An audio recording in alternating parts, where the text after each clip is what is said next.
एक आदमी के 3 बेटे थे। जब उसका अंतिम समय निकट आया तो उसने बड़े बेटे को बुलाया और बोला, बेटा, मेरे मरने के बाद क्या तुम 3 रात मेरी कब्र के पास गुजार सकते हो? नहीं, मैं कब्र के पास नहीं सो सकता। बड़े बेटे ने जवाब दिया। उस आदमी ने अपने मंझले बेटे को बुलाकर यही सवाल किया, पर उसने भी ऐसा करने से इनकार कर दिया। तब उस आदमी ने सबसे छोटे बेटे को बुलाकर पूछा, बेटा, क्या तुम मेरे मरने के बाद 3 रात मेरी कब्र के पास सो सकते हो? छोटा बेटा बोला, पिताजी, अगर आप चाहे तो मैं 3 रात नहीं 100 रातें आपकी कब्र के पास गुजार सकता हूं। अपने बेटे के ये शब्द सुनकर पिता ने शांति से आंखें मूंद ली और यह संसार छोड़ दिया। पिता को दफनाने के बाद छोटा बेटा शोक मनाता हुआ कब्र के पास ही बैठा रहा।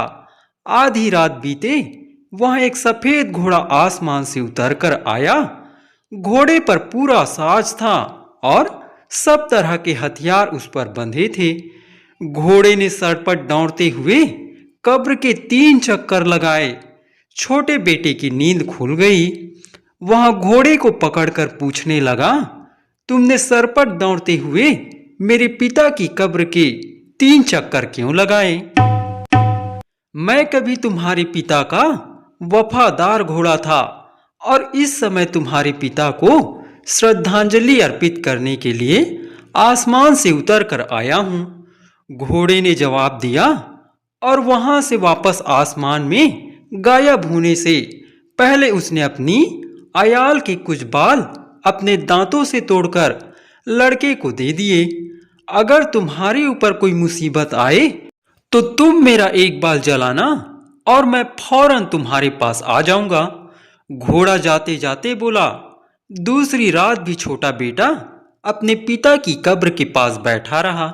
ठीक आधी रात के समय तक काला घोड़ा आसमान से उतरा और उसने भी सरपट दौड़ते हुए कब्र के 3 चक्कर लगाए। लड़के ने काले घोड़े को पकड़कर पूछा, तुम आसमान से क्यों उतरे और तुमने मेरे पिता की कब्र के 3 चक्कर क्यों लगाए? मैं कभी तुम्हारे पिता का वफादार घोड़ा था और मुझ पर सवारी करने में उन्हें बड़ा मजा आता था। उनके मरने के बाद मैं आसमान से अपना फर्ज पूरा करने के लिए उतरा हूं। तुम भी मुझे याद रखना, घोड़े ने कहा और अपनी लंबी अयाल के कुछ बाल अपने दांतों से तोड़कर लड़के को दिए और जाते जाते बोला, अगर तुम पर कोई मुसीबत आए तो मेरा एक बाल जलाना, उसी क्षण मैं तुम्हारे पास पहुंच जाऊंगा। छोटा लड़का तीसरी रात भी पिता की कब्र के पास बैठा रहा। ठीक आधी रात के समय एक लाखी रंग का घोड़ा, जिस पर पूरा साज और हथियार थे, आसमान से उतर कर आया और सरपट दौड़ते हुए उसके पिता की कब्र के 3 चक्कर लगा गया। लड़के ने घोड़े से पूछा, तुमने क्यों सरपट दौड़ते हुए मेरे पिता की कब्र के 3 चक्कर लगाए? मैं तुम्हारे पिता की सेवा कर चुका हूं। जहां भी वे जाना चाहते थे उन्हें फौरन वहां पहुंचाने के लिए मैं हमेशा तैयार रहता था। अब वे इस दुनिया में नहीं रहे, इसलिए मैं अपना आखिरी फर्ज पूरा करने के लिए आसमान से उतर कर आया हूं। यह कहकर घोड़े ने अपनी अयाल के कुछ बाल अपने दांतों से तोड़कर लड़के को दिए और गायब हो गया। लड़का चौथी रात भी अपने पिता की कब्र के पास बैठा रहा, पर उस रात कोई नहीं आया। अपने पिता की अंतिम इच्छा का असली मतलब समझकर छोटा लड़का कब्र के पास से उठकर घर आ गया। पिता जो कुछ छोड़ गए थे उसे तीनों भाइयों ने आपस में बांट लिया, पर यहां सब ज्यादा दिन ना चला, इसलिए तीनों चरवाहे का काम करने लगे। छोटा बेटा ईमानदारी से अपना काम करता था, पर उसके दोनों बड़े भाई अक्सर दूसरों के जानवर बेच देते थे, पैसा खा पी जाते थे या उन्हें काट कर खा जाते थे। अंत में जब लोगों को गुस्सा आया तो उन्होंने तीनों भाइयों को अपने गांव से निकाल दिया। तीनों भाई वहां से निकलकर दूसरे गांव में चरवाहे का काम करने लगे। एक बार छोटा भाई ढोर चरा रहा था तो बाकी दोनों भाई घूमने के लिए शहर चले गए। उन्होंने शहर में एक अत्यंत आकर्षक और दिलचस्प बात देखी। वहां के बादशाह के हुक्म से शहर की सबसे बड़ी मेहराब के सहारे एक 40 सीढ़ियों वाली चौड़ी नसीनी लगा दी गई और उसकी सबसे ऊपरी सीढ़ी के पास बादशाह की बेटी के बैठने के लिए तंबू तान दिया गया और सारे शहर में यहां ऐलान करवा दिया गया, जो कोई घोड़े, गधे या ऊंट पर बैठकर इस नसीनी की सबसे ऊपरी सीढ़ी तक चढ़ जाएगा और शहजादी के हाथ से पानी का प्याला पीकर उसकी अंगूठी लेकर नीचे उतर आएगा, उसके साथ शहजादी की शादी कर दी जाएगी। बादशाह सलामत इस बहादुरी के कारनामे और शादी की खुशी में 40 दिन की दावत देंगे। यह खबर बिजली की तरह सारे देश में फैल गई। हजारों लोग अपने अपने घोड़ों, ऊंटों और गधों पर सवार होकर शहर पहुंचने लगे और बहुत से बहादुर नौजवान 40 सीढ़ियों वाली नसीनी पर चढ़ने की कोशिश करने लगे, पर उनमें से कोई भी सबसे ऊपर की सीढ़ी तक ना पहुंच पाया और कई तो गिरकर मर भी गए। दोनों बड़े भाइयों ने जी भरकर यह नजारा देखा और घर आकर अपने छोटे भाई को सुनाने लगे। आह, आज शहर में हमने कितना मजेदार नजारा देखा। आपने ऐसा कौन सा मजेदार नजारा देखा, मुझे भी बताइए। छोटा भाई पूछने लगा। बादशाह के हुक्म से 40 सीढ़ियों वाली एक नसीनी लगाई गई है। अगर कोई अपने घोड़े पर बैठकर आखिरी सीढ़ी तक चढ़ जाएगा और शहजादी के हाथ से पानी का प्याला पीकर और उसकी अंगूठी लेकर नीचे उतर आएगा, तो बादशाह उसकी इस बहादुरी के कारनामे की खुशी में दावत देगा और अपनी बेटी की शादी उस बहादुर के साथ कर देगा। बहुत से बहादुर नौजवान घोड़ों, ऊंटों और गधों पर सवार होकर ऊपरी सीढ़ी तक पहुंचने की कोशिश कर रहे हैं, पर सफलता अभी तक किसी के हाथ नहीं लगी और कई तो गिरकर मर चुके हैं या अपाहिज हो गए हैं। कितना मजेदार तमाशा देखा हमने। अच्छा, तो कल आप लोग जानवर चराना और मैं शहर जाकर यहाँ नजारा देखूंगा, छोटा भाई बोला और बड़े भाइयों ने जवाब दिया, नहीं, अगर तू चला गया तो हम लोग भूखे रह जाएंगे। दूसरे दिन भी दोनों बड़े भाई नजारा देखने आए। उनका छोटा भाई शाम होने तक जानवर चराता रहा। उसके बाद उसने उन्हें पॉपुलर के एक बड़े पेड़ के नीचे जमा कर दिया और सफेद घोड़े का एक बाल जलाया। फौरन पूरी साज और हथियार से लैस सफेद घोड़ा आसमान से उतरकर उसके सामने आ खड़ा हुआ। छोटा भाई घुड़सवार के कपड़े पहन और हथियार बांधकर सफेद घोड़े पर सवार हो गया और शहर की ओर सरपट भाग चला। घोड़े को सीधे उस नसीनी के पास ले जाकर वहां जोर से चिल्लाया, छू। घोड़ा बड़ी तेजी से 38वीं सीढ़ी तक पहुंच गया, पर घुड़सवार ने घोड़े को मोड़ लिया और वापस उतर आया। वहां जमा लोगों की भीड़ में से कुछ ने आवाज दी, अरे नौजवान, एक बार छू और कहो और तुम ऊपरी सीढ़ी तक पहुंच जाओगे। पर तब तक वहां जा चुका था। इस तेपी में लौटकर वहां फिर से जानवर चराने लगा, जैसे कुछ हुआ ही ना हो। दोनों बड़े भाई घर आकर बड़े जोश से उसे शहर में देखा, किस्सा सुनाने लगे। आज एक स्तेपी के घुड़सवार ने नसीनी पर घोड़ा चराने की कोशिश की, कितनी फुर्ती से 38वीं सीढ़ी तक चढ़ गया वहां। पर जब 2 सीढ़ियां ही बाकी रह गई तो उसने घोड़ा मोड़ लिया और नीचे उतर आया।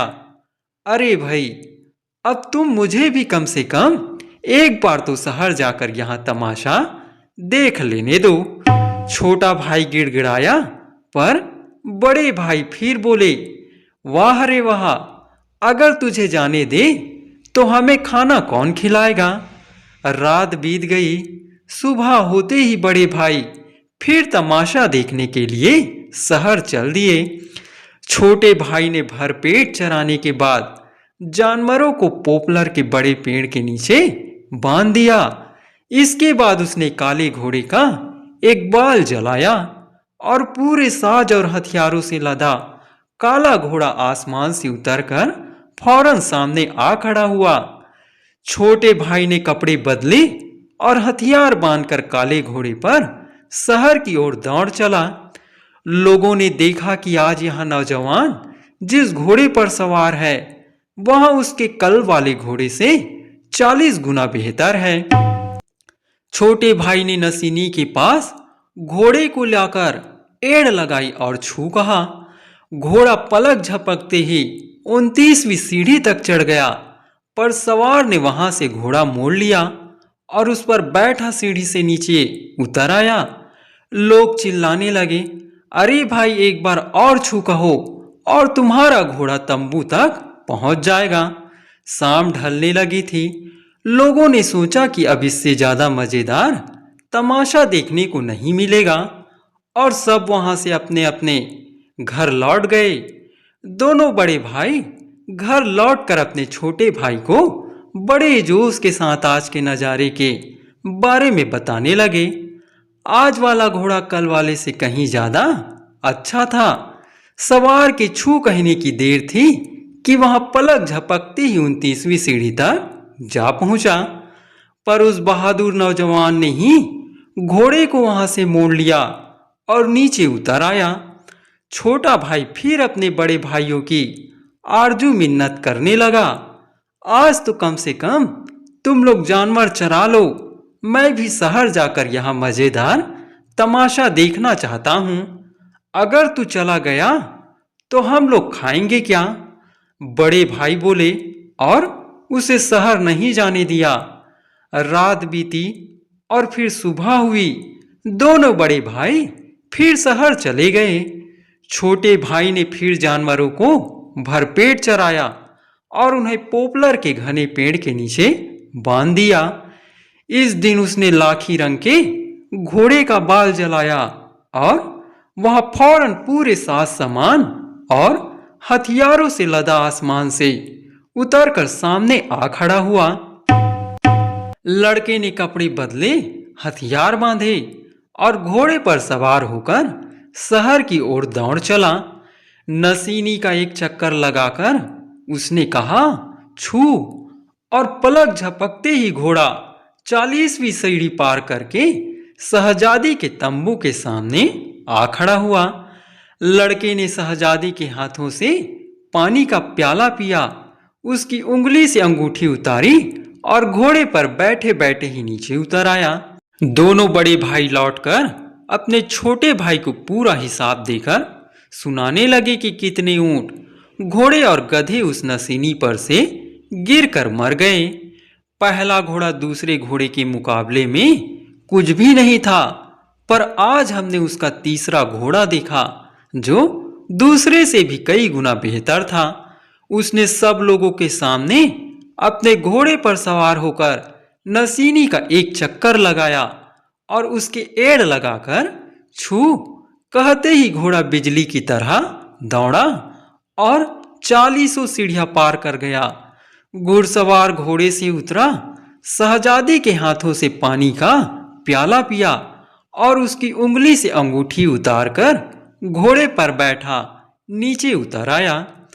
छोटा भाई फिर बड़े भाइयों को मनाने लगा, आप लोगों ने कितना मजेदार तमाशा देखा, मुझे भी कम से कम एक दिन के लिए तो छोड़ देते ताकि मैं भी एक बार ऐसा मजेदार नजारा देख लेता। भाई कहने लगे कि बादशाह सब लोगों को दावत दे चुका है और अब और कोई तमाशा नहीं होगा। तीनों भाई पहले की तरह ढोर चराने लगे। एक दिन उन्होंने यहाँ ऐलान सुना, जिस नौजवान ने शहजादी के हाथों से पानी का प्याला पिया और उसकी उंगली से अंगूठी उतारी है, वह फौरन महल में बादशाह के सामने हाजिर हो जाए। बादशाह सलामत अपनी बेटी की शादी उसके साथ कर देंगे और बहुत शानदार दावत देंगे। पर महल में कोई नहीं आया। तब बादशाह ने फिर एक बहुत बड़ी दावत दी और ऐलान किया, दावत में हर आने वाला जब हाथ धोएगा तो मेरे आदमी उसके हाथों को बड़े ध्यान से देखेंगे और शहजादी की अंगूठी नजर आते ही मुझे खबर करेंगे। बादशाह ने 30 दिनों तक अपनी प्रजा को खूब शानदार दावत दी और उन्हें भर पेट खिलाया और पिलाया। जब लोग हाथ धोते तो बादशाह के आदमी बड़े ध्यान से उनके हाथ देखते, पर शहजादी की अंगूठी पहने कोई आदमी वहां नहीं आया और कोई बाकी तो नहीं रह गया। बादशाह ने पूछा, बचे हैं तो सिर्फ इस्तेफी के चरवाहे। वजीर ने जवाब दिया।